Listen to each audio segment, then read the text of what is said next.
Hey guys, Welsknight here, and welcome back to another episode of the HermitPack. In today's episode, we're going to be doing a little bit more work trying to get towards our mechanism reactor. I've done some work between episodes, so I just kind of want to cover this a little bit. A lot of you suggested that I use the sink from cooking for blockheads as a source of water, and that was actually a really good and really cost-effective solution, so great idea. I was originally running transfer pipes from Extra Utilities 2 and World Interaction upgrades, and it just wasn't really keeping up. This works significantly better, so it's pumping in all the water that I need, and at this point, the delay comes from the speed at which these thermal evaporation plants process our stuff. So that works pretty well, and then I swapped out all these pipes for the Elite Mechanical pipes from Mechanism. So we've got the water being piped into here, then the brine gets pumped out into this quantum tank, which then gets pumped into here and pumped out as lithium. Then what I did is I put a drum here, and I'm pumping the drum, or the lithium from the drum, into this dimensional transceiver. The reason apparently, mechanism pipes can't pipe directly into a dimensional transceiver, and refined storage stuff can't pump directly out of it. So we need kind of an intermediary device, and that's what this drum is here. It's basically just here as a buffer so that I can use these Ender IO fluid conduits to pump stuff from here into my dimensional transceiver network. Then what we do is we take that, and it goes, we're going to have to go down here. And then once we've got it in our dimensional transceiver network, it doesn't really take much to get the liquid lithium and get it moved over here into my refined storage system. So back here hiding, I've got another dimensional transceiver which pumps into a fluid tank, once again, because refined storage system cables can't take stuff directly out of here, at least not fluids. So it goes into this tank, and then the tank pumps it into the system. And I added a quantum storage unit down in our big quantum storage room way down there. So that's kind of what I did between episodes. And basically what that allows us to do is have this liquid lithium sitting in our refined storage system, which means we can then pump it wherever we need to in our base. So that takes care of liquid lithium, which is just one step along the very long pathway to actually getting DT fuel for our reactor. The reactor itself we can make. We have everything we need to make the reactor. That's the easy part. The fuel is the part that's holding us back.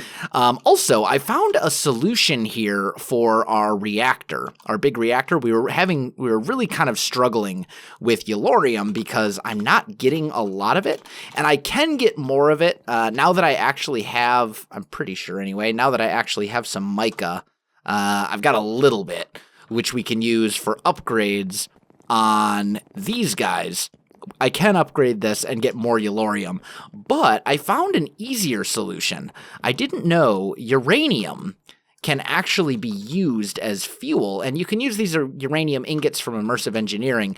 Then there's also these uranium blocks from Industrial Craft 2, which is what you're going to get for the most part if you break down uranium into either dust or put it in a smeltery. You're going to end up with these uranium blocks, and these go into uranium like this, and you can't use that as fuel. However, what you can do is take your chisel, and you can actually chisel that into Uranium blocks, and you've got Uranium ingots to fuel your big reactor, or your extreme reactor. Same thing. So that's one way to keep this thing powered with fuel, and we do have quite a lot of uranium, so we're in good shape there. That's really good. That's really, really good. So, yeah. Anyway, we want to keep working towards our mechanism reactor, so I think today we're going to try and get tritium set up. And let's just take a look at that real quick. Tritium is this stuff right here, and this is made by putting liquid tritium can be turned into tritium or something like that. Long story short, what we need to do is take that liquid lithium and turn it into regular lithium. So if we look up lithium, here we go. We take this liquid lithium, we put it in a rotary condensator. Condensator. Yeah, rotary condensator. What a mouthful that is. And we take that, and that will then turn it into lithium that we can use to make tritium by putting it into a solar neutron reactor. So basically, it's one step in many. It's one step of many. So let's see about making one of these guys. What do we actually have for it? Actually, we've got most of the stuff, so not too bad. Let's make one of those, and let's make one of those. That's actually a relatively inexpensive machine. I'm kind of impressed. Is it a tablet? Yeah, there we go. The energy tablet. There we go. So that gets us a rotary condensator. So now we need to turn this. We need to take that so we can do the lithium thing. And also, I believe we're going to need one of those solar neutron activators as well. So let's take a look. Solar neutron activator. Solar panel, solar distiller, solar cell, solar neutron activator. That's the thing. Wow, that's a little bit pricier. Okay, so we're going to need a couple of these elite control circuits, and we're going to need an HDP. What is this? Uh-oh. This is going to be a little bit harder than I thought. A PRC. What is a PRC? Pressurized reaction chamber. Okay. Pressurized. This is like, it just never ends. You think you have it all figured out, and then it's like, nope, you're not even close. You've got way more steps left than you thought you did. All right, and then we need an enrichment chamber, which we can do right there. Okay, so, enrichment chamber, there we go. So we've got a pressurized reaction chamber. So what was that? To make the solar neutron activator, we needed HDPE, which we need to make pellets with. For that, we need ethylene and oxygen, and you can make this substrate using that same stuff, but we need biofuel. And biofuel we can get relatively easy by crushing organic stuff. So if I take, well, wheat's probably not really the best option. If I take some carrots, let's try that. And I throw those into my crushing factory. Will that make biofuel? Yes, totally will. Okay, awesome. So let's grab, where is my compressed torturino? Did I throw it in here? No? What did I do with it? Oh, here it is. It's on my smeltery because I was using it to make other stuff. So let's just plop that down here and do one of those. That'll speed up this process very significantly so we don't have to sit here and wait for it to all be done. And then I'm just going to put all of this biofuel directly into my refined storage system. Like so. There we go. All right, so we've got biofuel figured out. That's easy enough. So HDPE, here we go. So we need substrate, which is going to require water. Water's easy, and hydrogen. How can I get hydrogen? Let me do a little bit of research here, guys. I'll come back to you in just a second. All right, guys, I am back. So I did a little bit of research. It looks like in order to get the stuff we need to make those HDPE pellets, specifically the liquid ethylene and the oxygen, we are going to need a couple of these guys. These are electrolytic separators. Man, there are so many, like, annoying words in mechanism. Oh, man. We're also going to need ethylene, and I'm not entirely sure how to make that, but I think we should focus on making the substrate first. So water and hydrogen. Oh, and then it'll actually produce ethylene as a byproduct when you do that. Okay. So we're going to need the pressurized reaction chamber and an electrolytic separator. We're going to need a source of water. So let's see about maybe making another one of these sinks. Let's just grab a bucket of water out of there, throw it in here. And let's make a sink. There we go. That'll do. And then I don't really know where I want to set this up. I don't really want to set it up over there. For now, why don't we just set it up here, maybe? Or we could potentially do it. I also need to put some muffler upgrades on these machines because they're just so loud. Let's see. For a temporary location, let's maybe just put it like right here. And let's grab some energy conduits while we're at it. There we go. Okay. So if we put a sink down here with the electrolytic separator here, right? And we run a mechanical pipe into it. Then I need a configurator so we can configure this stuff. Push, pull. Okay. So this will get us water going in. All right. And then we need to provide this thing with power. So it's got power. And it's slowly creating hydrogen and oxygen. Okay. So that works. Now, how can I make sure that these output separately? Because I don't want them to both output to the same spot. Obviously, that would be bad. So, if I take... Do I have any gas tanks in here? Gas. I don't, but I can make a couple.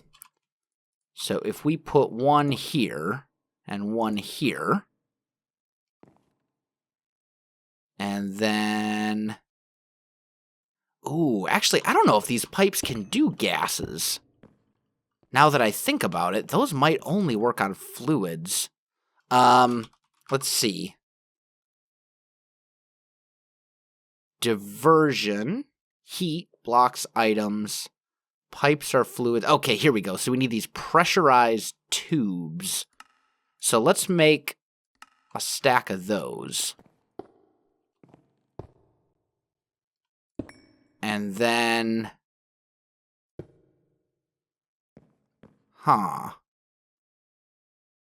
So it does that. So where do you output? Maybe it only can output from the sides?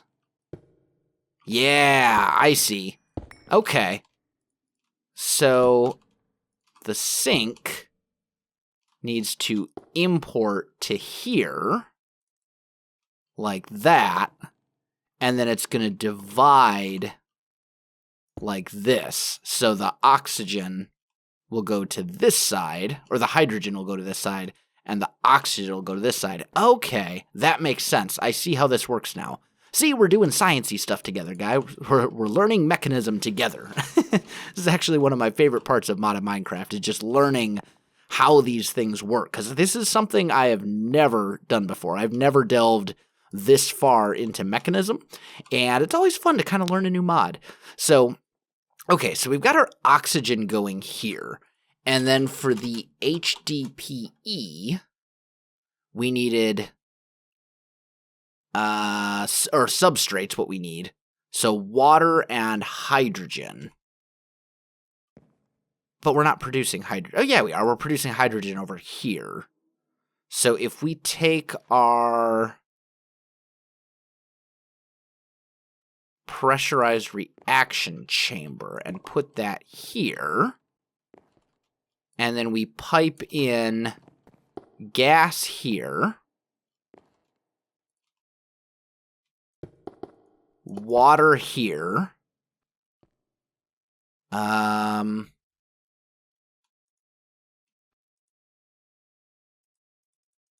Let's make that none.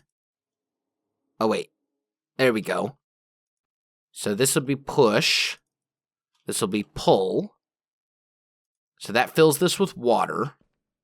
And then here, we change that to push and that to pull. And input here? Or does it need to be... Oh, this is items. Okay. So we go here. None. Fluids. Gases. Input. Okay. So now this thing should fill up if we output here. There we go. So this is filling up with oxygen or water, hydrogen. Okay, that's all good. And then we take biofuel. If I throw that in here and then provide it with a little bit of power. There we go. So that is going to create substrate, which will also produce ethylene. So let's make another tank. Is ethylene... I'm pretty sure ethylene is considered a gas. I'm 99% sure. So let's put that here. We'll throw down another pressurized tube like that. Say push, pull, sides, gases, output. Yeah. And that sends it to over here. Right? Oh, you know what? It's not facing the... Gotcha. I see. So let's go wrench and rotate. There we go. So now this thing should be filling up with ethylene. Okay. So now we're making substrate. We're making ethylene. Now, obviously, this is not an ideal place to have this, nor is this an ideal location or setup or any of that kind of stuff. We can do this a lot more efficiently and in a much more convenient location. But I had to figure out how it works first. I don't think there is a way to keep gases in our refined storage system. I'm 99% sure there's not any sort of gas storage, and I don't think the storage, what are they called? External storage things. These guys, I don't think those work on gases either. So we're going to have to, whatever we do for gases, we're going to have to basically have that be its own kind of closed system where it all functions together and all that kind of stuff. But this does seem to be working. I did throw a stack of biofuel here, though, and I only have... So it's 2 biofuel to make 1 substrate. Okay. I'm sure that JEI told me that. I just didn't notice. Yeah. Okay. But then, if we reuse the ethylene, we can get more substrate. And we needed substrate along with liquid ethylene. Is that right? To make the HDPE? Yeah. So we're going to have to use a rotary condensator to make liquid ethylene, because by using regular ethylene. So, and that's what this guy. No, that's an electrolytic separator. Oh, there are just so many machines in this thing. It's just ridiculous. Okay, so let's change this to rotate. It doesn't seem to work on this particular machine. Let's try doing that. Yeah, there we go. So then, if we pipe gases... Oh, come on. The lag spike is real. Or did it work? Oh, maybe it worked. Okay. So if we do that, and we output from behind, then this thing will fill up with ethylene. And then I think all we have to do is provide it power, and it will slowly, and it'll create liquid ethylene. Okay, so that works. And then we've got our substrate here, which I don't think we're going to bother doing this to make more substrate out of it, because biofuel is very easy to get. Like, we can get tons of biofuel without any sort of a problem. In fact, we'll make more of it. Now, how much did that create? How much, specifically, how much ethylene did that create? Looks like that created about 3,000 ethylene, give or take, for a stack of biofuel converting into, okay. Wow, that's going to be a lengthy process. Can this thing take upgrades? I would assume it can. So if we go speed upgrades, and we make a bunch of these guys, like so, is that going to speed this thing up significantly?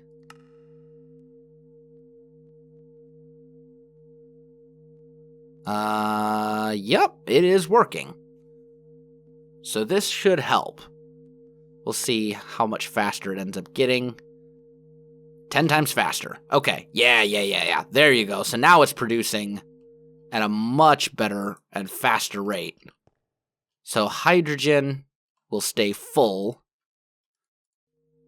Yeah, that's much better. Okay. And that gives us our ethylene. This can all this stuff can take speed upgrades to increase the speed at which this happens. So that's good. And we could always Torturino it, but I don't think we'll really need to. My view on the Torturino is that I think it's great to use for things where, like, if we're playing together and I want to show you how to do something, but we don't want to wait on something to process forever, Torturino's awesome for that. But I don't like using it. Well, I shouldn't say that.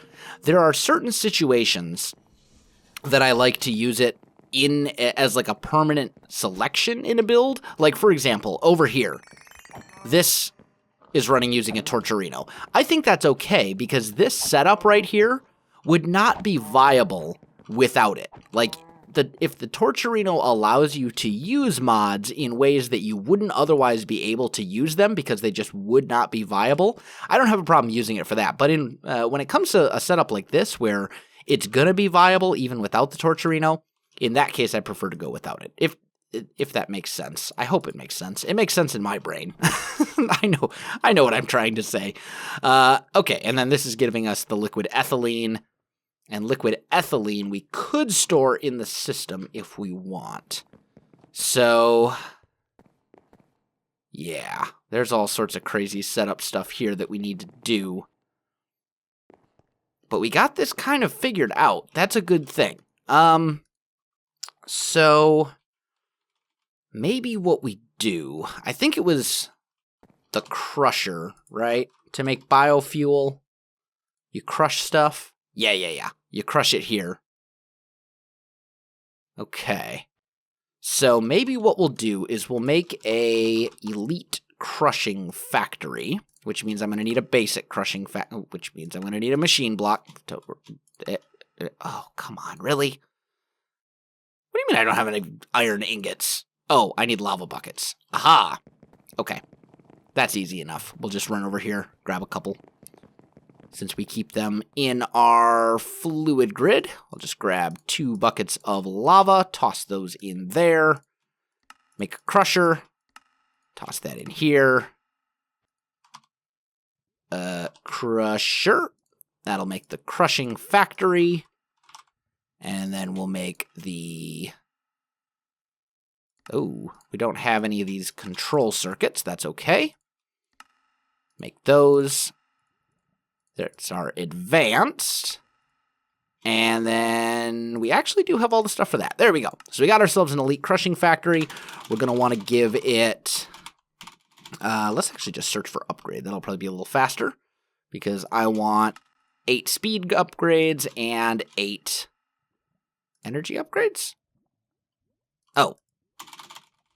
It's a little funky sometimes with JEI. It doesn't recognize that those actually work. But there we go. So we got our speed upgrades and our energy upgrades for that. We need to figure out how much space we're going to use, because what I'm wanting to do is basically pipe probably carrots, since they're not really being, well, yeah, I've got 437 bajillion carrots, or pineapples. We could potentially use pineapples too. Let's see if pineapples actually work. Let's do a little bit more science together. If I grab pineapples here, can we crush those into biofuel? No. Okay, so we'll use carrots to make our biofuel, which will totally work. That'll be fine. And then those will have to get pumped into the crushing factory, which will make the biofuel. The biofuel will ultimately get pumped into here, right? Let me just double check that I remember this. Yeah. Biofuel gets pumped into here. Is there a reaction? Is there a factory for that? Just out of curiosity. What's this thing called? The Pressurized reaction chamber? Combining, compressing, enriching, smelting, infusing, injecting, purifying, combining. I don't think. Here's how we could check. The pressurized reaction chamber, if there is a factory version of it, would be used for the higher levels. Yeah, it doesn't look like it. So there's just this base version, which makes sense, and that's fine. Okay. So now the question becomes, where in the world do we put this? Let me break this. Well, let's see. How much space am I going to need? I will need approximately, what is this? 1, 2, 3, 4, 5, 6, 7, 8, 9 by 5? Yeah, 9 by 5, and then there's the gas tank. I don't have any idea where I want to put this. But let's go ahead and get rid of it for now, because I know I don't want to keep it here. We may have to make, maybe we'll just make like a special mechanism room. That would probably be the best thing to do. Yeah, we'll have to figure it out. But we did some sciencey stuff today, guys. I'm out of time for this episode, unfortunately. I'll figure out what I want to do as far as a mechanism room and some other planning and stuff like that. And we'll go from there. But yeah, good stuff, guys. I'm ready to call this one a day. Guys, if you enjoyed this video, don't forget to like, subscribe, and leave me a comment. I do appreciate it, and it really helps out my channel. You can also find me on Facebook, Twitter, and Twitch. There are links in the video description below, so check that out as well. Otherwise, guys, thanks for watching, and I'll definitely see you next time.